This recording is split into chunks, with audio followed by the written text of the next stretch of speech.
இன்னும் சில நிமிடங்களில் இயக்குனர் பாக்யராஜ் அவர்களுடைய உடலானது பெசன்ட் நகர் மின்மயானத்திற்கு சென்று சேர இருக்கிறது. அந்த இறுதி ஊர்வலம் தொடர்பான காட்சிகளை தான் நம்ம திரையில் பார்த்துட்ருக்கோம். அவருடைய செல்லப்பிராணி அந்த காட்சிகளை இப்போ நம்ம வந்து க்ளோஸ்அப்பில் பார்த்துட்ருக்கோம் பாருங்கள். லைவில் போகும்போது நம்ம எல்லோரும் மிஸ் பண்ண காட்சியாக இருக்கலாம் இது. அது வந்து தன்னுடைய எஜமானரை தன் கூட தினமும் வந்து தன்னோட பேசிய தன்னை வளர்த்த ஒருத்தருக்கு அது காட்டுற அந்த அன்பை பாருங்கள், அந்த நன்றியை பாருங்கள். அதுக்கு என்ன செய்கிறதுன்னு தெரியல. திடீர்னு ஏன் வந்து அவர் கண்ணாடி பெட்டிக்குள்ளே இருக்கிறாரு, அவருக்கு என்ன ஆச்சு அப்படின்னு சுற்றி இருக்கிறவங்கள பார்த்து அது கேட்குற மாதிரி இருக்குது. ஏன் அவர் வரமாட்டாரா, எந்திரிச்சு வரமாட்டாரா, என்னை நோக்கி கையை அசைக்க மாட்டாரா, என் கூட விளையாட மாட்டாரா, என்கிட்ட பேச மாட்டாரா அப்படின்லாம் அது கேட்குற மாதிரியே இருக்குது. கிட்டத்தட்ட அது வந்து ஒரு வாயிலா ஜீவன். அது வந்து அதை இந்த மாதிரி காட்டிடுச்சு. கிட்டத்தட்ட அந்த வாயிலா ஜீவனுக்கு இருக்கிற அதே மனநிலையில் தான் இன்றைக்கி வந்து பாக்யராஜை வந்து உளப்பூர்வமாக நேசித்த ஒவ்வொரு எழுத்தாளனும் ஒவ்வொரு தமிழ் திரை ரசிகனும் கிட்டத்தட்ட இதே மாதிரியான ஒரு மனநிலையில் தான் இன்றைக்கி இருக்கிறோம். என்ன செய்கிறதுனே தெரியல. அவர் வந்து இனிமேல் நம்ம வந்து பெஞ்ச் மார்க்காக யாரை வச்சுக்குவோம், யாரை வச்சுக்கிட்டு ஓடுவோம். வந்து இன்றைக்கி ஒரு நாளைக்கு படம் பண்ண போகிறேன் அப்படின்னு இருக்கிற ஒரு அசிஸ்டன்ட் டைரக்டர் இனிமேல் ஒரு ஸ்கிரிப்டை எழுதி கொண்டு போய் யார்கிட்ட காட்டுவான். வந்து நான் நிறைய கேள்விப்பட்டிருக்கேன். ஒரு அந்த மாதிரி அவர்கிட்ட காட்டப்படுற ஸ்கிரிப்ட்லலாம் இதை இங்கேயே சொல்லிட்டா அதில் சுவாரஸ்யம் போயிரும்பா அப்படின்லாம் நிறைய சொல்லியிருக்கிறாரு, நிறைய சஜஷன்ஸ் பண்ணியிருக்கிறாரு. அப்படி அவர் பண்ண சஜஷன்ஸை வச்சு மாற்றின திரைக்கதைகள் நல்லா ஜெயிச்சிருக்கு அப்படின்ட்டுலாம் நான் நிறைய கேள்விப்பட்டிருக்கேன். நிறைய உதாரணங்கள். இது வந்து இயக்குனர்கள் ஒவ்வொருத்தரையும் நம்ம உட்கார வச்சு அவங்கக்கிட்ட வந்து பேசணுன்னா இது மாதிரி நிறைய விஷயங்கள் வந்து வெளிக்கும். இது எதுக்குமே அவர் பிரதிபலனே பார்த்ததில்லை. எப்போவுமே வந்து நான் எழுதுவேன்யா அப்படின்னு சொல்லிட்டா போதும், அவர் வந்து என்கரேஜ் பண்ண ஆரம்பிச்சிருவார். அதை வந்து ஒரு பெரிய இதுவாகவே, ஏன்னா எழுதுகிறவங்கள எல்லாரையும் தன்னுடைய இனமாக பார்த்த ஒரு மனிதர். தன்னுடைய எழுத்து பணியை முடிச்சுக்கிட்டது மட்டும் இல்லாமல் அடுத்த தலைமுறை எழுத்தாளர்கள் வரும்போது அவங்கள வழிநடத்தக்கூடிய ஒரு பெரும் பணியுமே செஞ்சுட்டு தான் போயிருக்காரு இல்லையா? அவர் பாக்கியால் எழுதுங்க தம்பி அப்படின்னு சொல்லாத ஆட்களே இல்லை. வந்து லக்கிலே அதை என்கிட்டையும் சொல்லியிருக்கிறாரு. என்னுடைய புத்தகத்தை வந்து அவருக்கு நான் அனுப்பி வச்ச போது இதே சப்ஜெக்டில் நீங்கள் ஏன் பாக்கியால் எழுதக்கூடாது அப்படின்னு கேட்டிருக்காரு. நான் இன்னொரு பத்திரிகையில் இருக்கேங்க, ஏன் எழுத முடியாது அப்படின்னு நான் சொல்லியிருக்கேன். ஸோ அது வந்து ஒரு பெரிய மனசு தான். அந்த மாதிரியான மனசு எவ்வளோ பேருக்கு இருந்தது, வந்து அது இந்த மனசு எவ்வளோ பேரை கை தூக்கி விட்டுருக்கு அப்படிங்கிறதெல்லாம் யோசித்து பார்க்கும்போது பெரிய பிரமிப்பு தான்.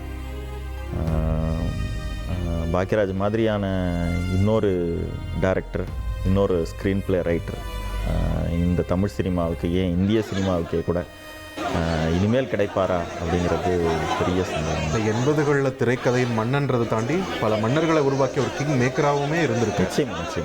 நம்ம ஏன் இந்தியாவே அப்படின்னு சொல்கிறத அழுத்தி சொல்கிறோம் அப்படின்னா, பாக்யராஜோடைய படம் என்னெல்லாம் ரிலீஸ் ஆகுதோ அதை உடனடியாக இந்தியில் எடுக்கிறதுக்கு அவ்வளோ ஒரு தேவை இருந்தது. அவ்வளோ பேர் முன் வந்தாங்க. அவ்வளோ ஸ்ரீதேவி அவர்களுடைய கணவர் போனி கபூர், அதில் பெரும்பாலும் அனில் கபூர் தான் ஹீரோவாக. ஆமாம், ஒரு மிகப்பெரிய ஒரு சாம்ராஜ்யத்தையே உருவாக்குனாங்க அவருடைய ரீமேக் இந்த படம். அனில் கபூருடைய கரியர் வந்து பெரிய அளவில் பில்டப் ஆனதுக்கு இவருடைய ஸ்கிரிப்ட் ரொம்ப பின்பற்றாங்க. இப்போ இந்த நிலையில் பெசன்ட் நகர் மின்மயானம் வந்தடைந்திருக்கிறது. இயக்குனர் பாக்யராஜ் அவர்களுடைய இந்த இறுதி ஊர்வலம், அவரது உடலானது தற்பொழுது மின்மயானத்திற்குள் நுழையக்கூடிய அந்த காட்சிகள் நாம் பார்க்குறோம். இன்னும் சற்று நேரத்தில் அங்கே அவருடைய இறுதிச் சடங்குகள் எல்லாம் நடைபெற இருக்கிறது. பெசன்ட் நகர் மின்மயானம் வந்தடைந்திருக்கிறது இயக்குனர் பாக்யராஜ் அவர்களுடைய உடல்.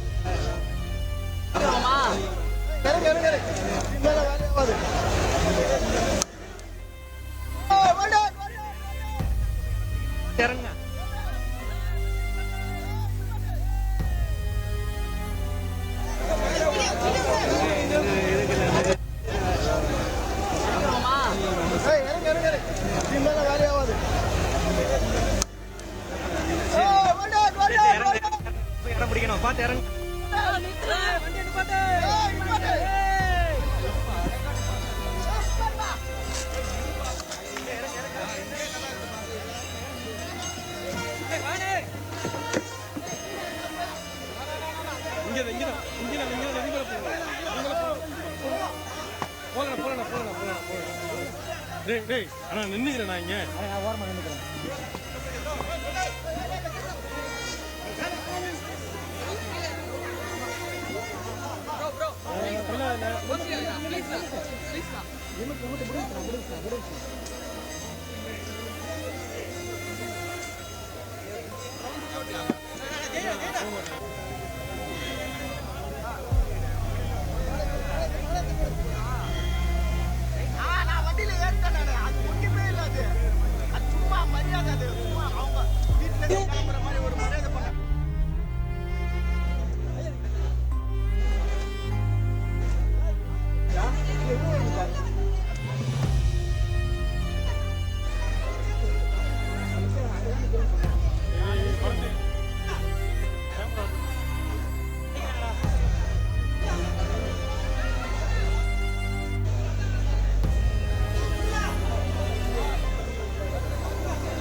$1,31,00,000 மனங்களை வென்ற